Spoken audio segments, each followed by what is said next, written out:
Hey everybody, this is your girl LaTavia Roberson, and you are tuned in to rawhollywood.com. Keep it locked.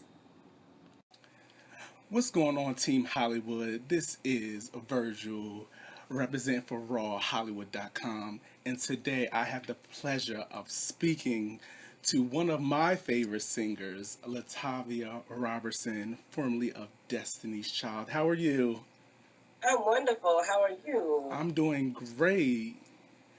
So, what's been going on? We haven't seen you in a long time. What's been going on? What's been going on in your head as far as your career and life?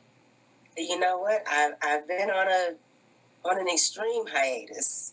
If I can put it in that way. I've been actually getting my head together. Right. After my release from Destiny's Child, I had a lot of time to be to myself, and I realized that I needed to take a break because there were a lot of childhood issues that had surfaced with me that I knew that I needed to get under wraps, and I needed to get it right within myself, so I could be able to come and do what it is that I needed to do. Okay. Now we're gonna take it all the way back to the beginning just for a second. How was it growing up in Destiny's Child? Like, did you know that you guys would become the superstars that you turned out to be? Okay, I wasn't. Yeah, we're gonna have to. It keeps cutting. So, how was it growing up in Destiny's Child? Did you know that you guys would be turned into superstars? You know what? That was always when we got in our prayer circles and we prayed. That was always the plan for us. And once it started to happen, it was just something that was so amazing to all of us that everything, they always say that a family that prays together stays together. And Right. like, so throughout everything that we went through, it was amazing to see everything come into form and for everything to end up being so great. Like it was phenomenal. Okay. So if you could name one moment during your time in Destiny's Child that was that moment of saying that my dreams have finally come true, what would that moment be? Wow, there are so many. But the one thing that I can say is throughout the course of everything that we experienced together, the ups and the downs of even trying to get a record deal, it's just a simple fact that as I was experiencing those things, I got to do it with my sisters. I got to do it with real childhood friends and people that I adore and that I love. Right. Now, over the years, there have been a lot of public opinions on your relationship with the other members of Destiny's Child and the falling out. What what doesn't the public know about that relationship? What the public doesn't know, and something that is definitely misconceived about me, is that I'm bitter about the way that things went down. Right. Let me tell you something. Me being a part of such a big entity is one of the best things that has ever happened in my whole entire life. And I would not trade anything for the world. What people do not know is that sometimes I'm in my room, or when I'm at home with my mother visiting in Houston. It's like, girl, if you play another Beyonce song, stop stop putting it on repeat. Stop, so like I support the ladies so much. It means a lot to me. I'm so glad to know that everybody has been able to have their own successes in their own rights and in their own, and in their own lane. I think that it's phenomenal. I think it's great. Okay, that's good. So if the opportunity ever presented itself, would you ever do a reunion tour? Hey, the sky is the limit, and I am open to anything. I don't mean anything like that. But absolutely. Okay, because the fans wanted. We see it all over social media. I know they would absolutely be open to attending a concert or even an album if it ever presented itself. I'd want to go sit in the audience as well. Right. So let's talk R&B Divas Atlanta. Yes. How did that all come about? How did you, you know, become so fortunate to join the cast of those ladies? Initially, it came across when I was actually at Selena Johnson's viewing party for season 2. Mm-hmm. And at the time, I was pregnant, and it wasn't, that wasn't the right time. And then shortly after I gave birth, the opportunity presented itself again, and it came right back across my manager's desk, and we both felt like, okay, God, you're telling us that we need to go ahead and do this. And so we did it. Okay, it's great. I was very happy to see you back in the spotlight again, especially to tell your story and to see what the next chapter of your life is going to be.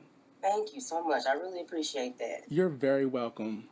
Now, I remember during the premiere episode, it kind of began to buzz on social media when you spoke about you singing and finding the passion again.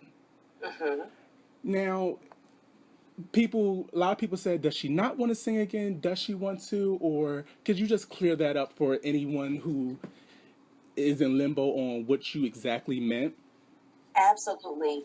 What I meant, and what I mean, is that what people get to see is me going through my journey, trying to figure out if I want to jump back into this crazy music industry.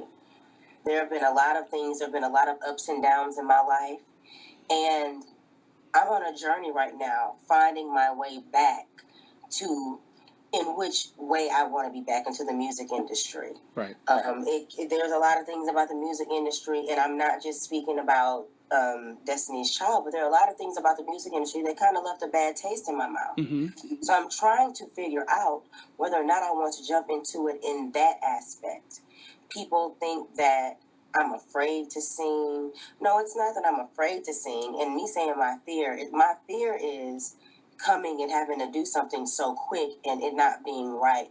My manager and business partner, we focus very, very, very hard on trying to make sure that the brand remains what the brand needs to be. And we can't have anything. We can't half step, and we can't be mediocre about anything. Everything needs to definitely be right.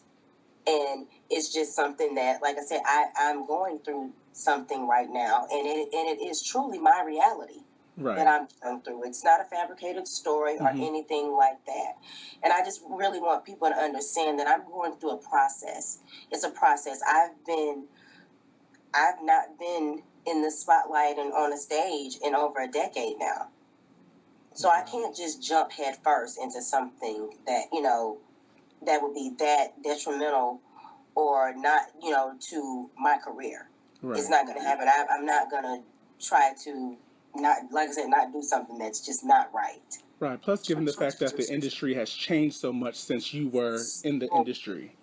Oh my gosh, it is so different from when I was. Like, the whole music industry is totally different. Yeah.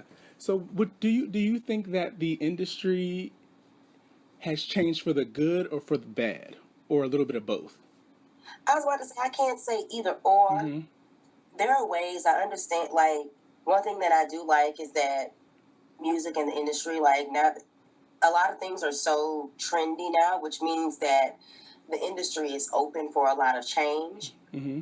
But at the same time, it's just like, the people like my Chrisette Michelles and my India Aries and my Jill Scotts and my, like, they don't get, you know what I'm saying, the love and the support that they should have. Like, you can throw on a pair of underwear, and some heels, right, fishnets, and you're like overnight you're a star.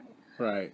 And I just came from a different era, so it does make me kind of not just question so much, but I just kind of put up my guard as far as to what my limits would be with me getting into the industry. And me, like, okay, I might not sing. I have 2 Grammys, and one of them is for me writing on Say My Name. The other one is for it being Song of the Year.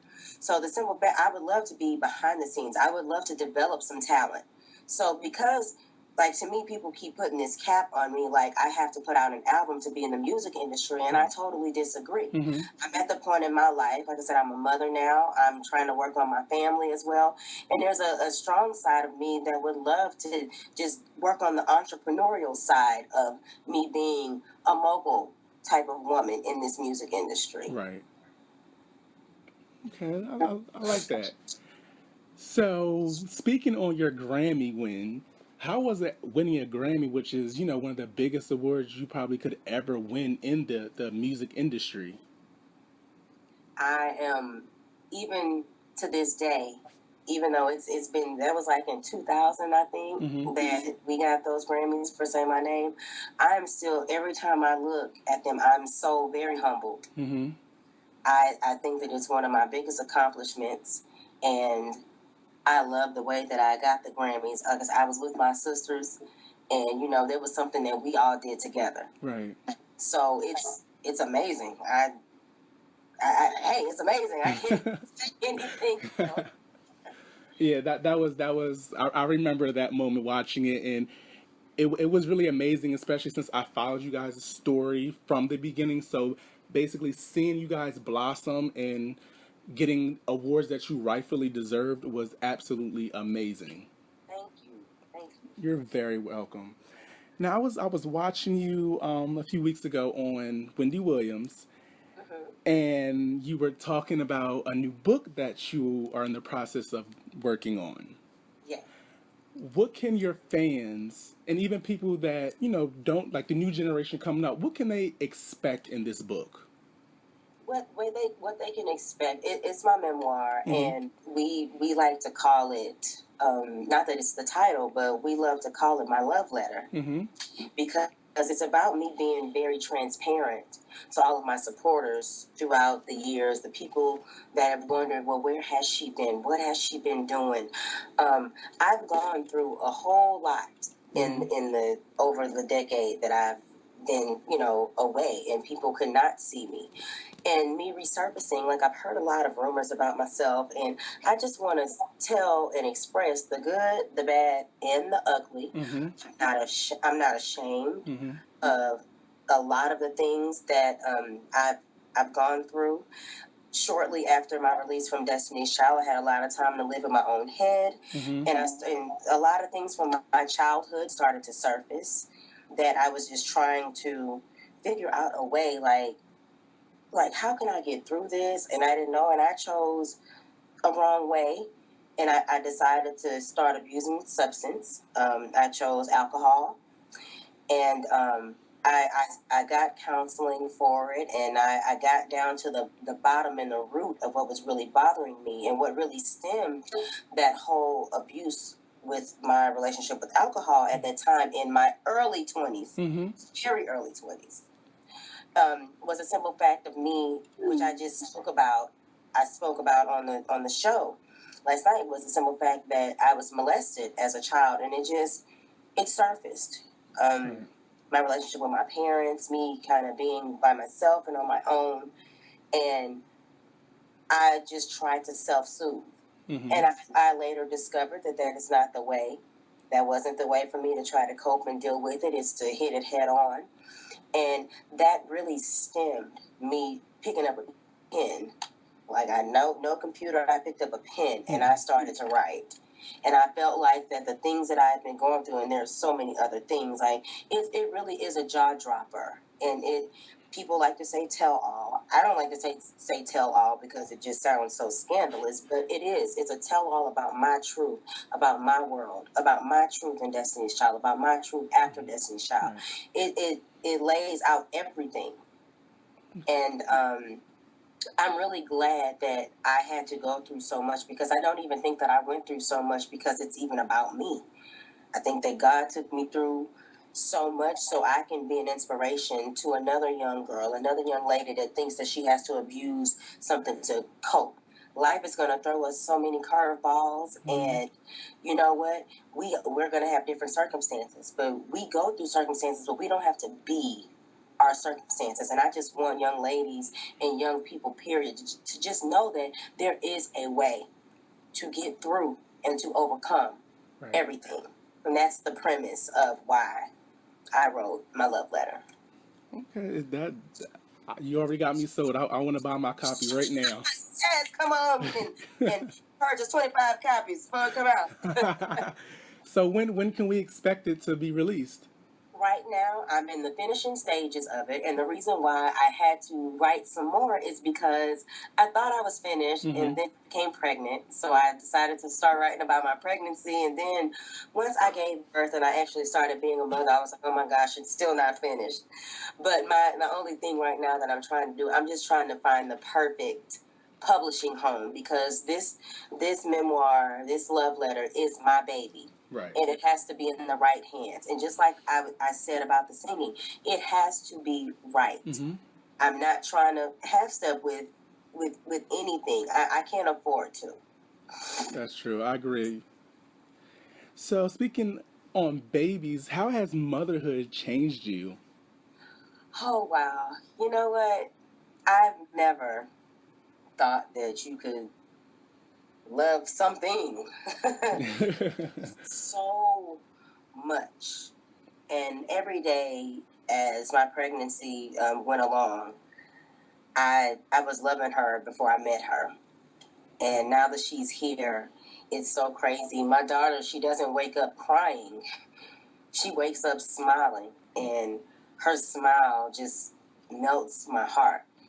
Motherhood has changed me in a sense that I know that there is somebody else that I'm living for, and my life is not about me anymore. My life is about her and making sure that she has the best life possible that I can provide for her. And with my prayers and with everything, God has definitely been on our side, and I'm truly blessed to have been blessed with such a great gift.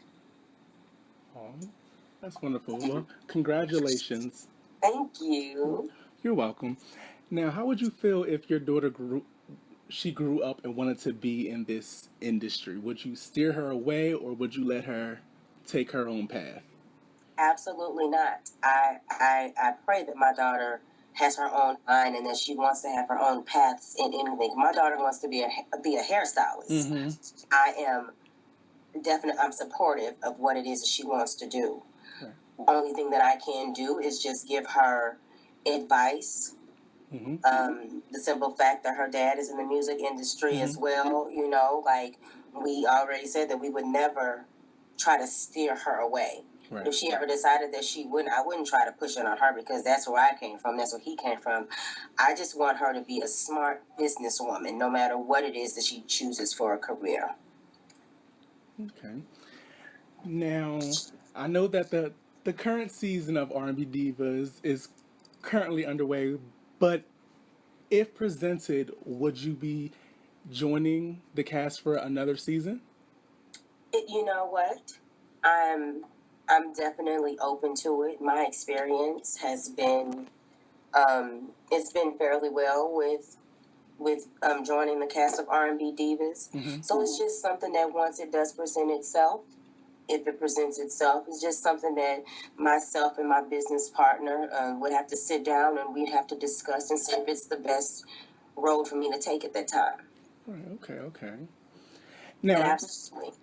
Now, I know you said that, the music has to be right and everything, but is there anything that you could possibly be working on?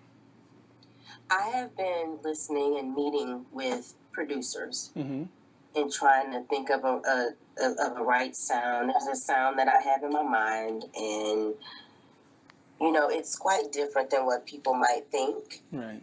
So, like I said, everything just has to be Right, I have to feel comfortable. Right. I don't want to just jump into anything and dive in nose first, and it's not anything that's going to be pleasing to myself or my team, because my team, they work very hard for me, and we work very hard together, and I need for it to be something that's going to be beneficial and worth everybody's while. It needs to be right for everybody. We need to feel like it's going to be right with the brand.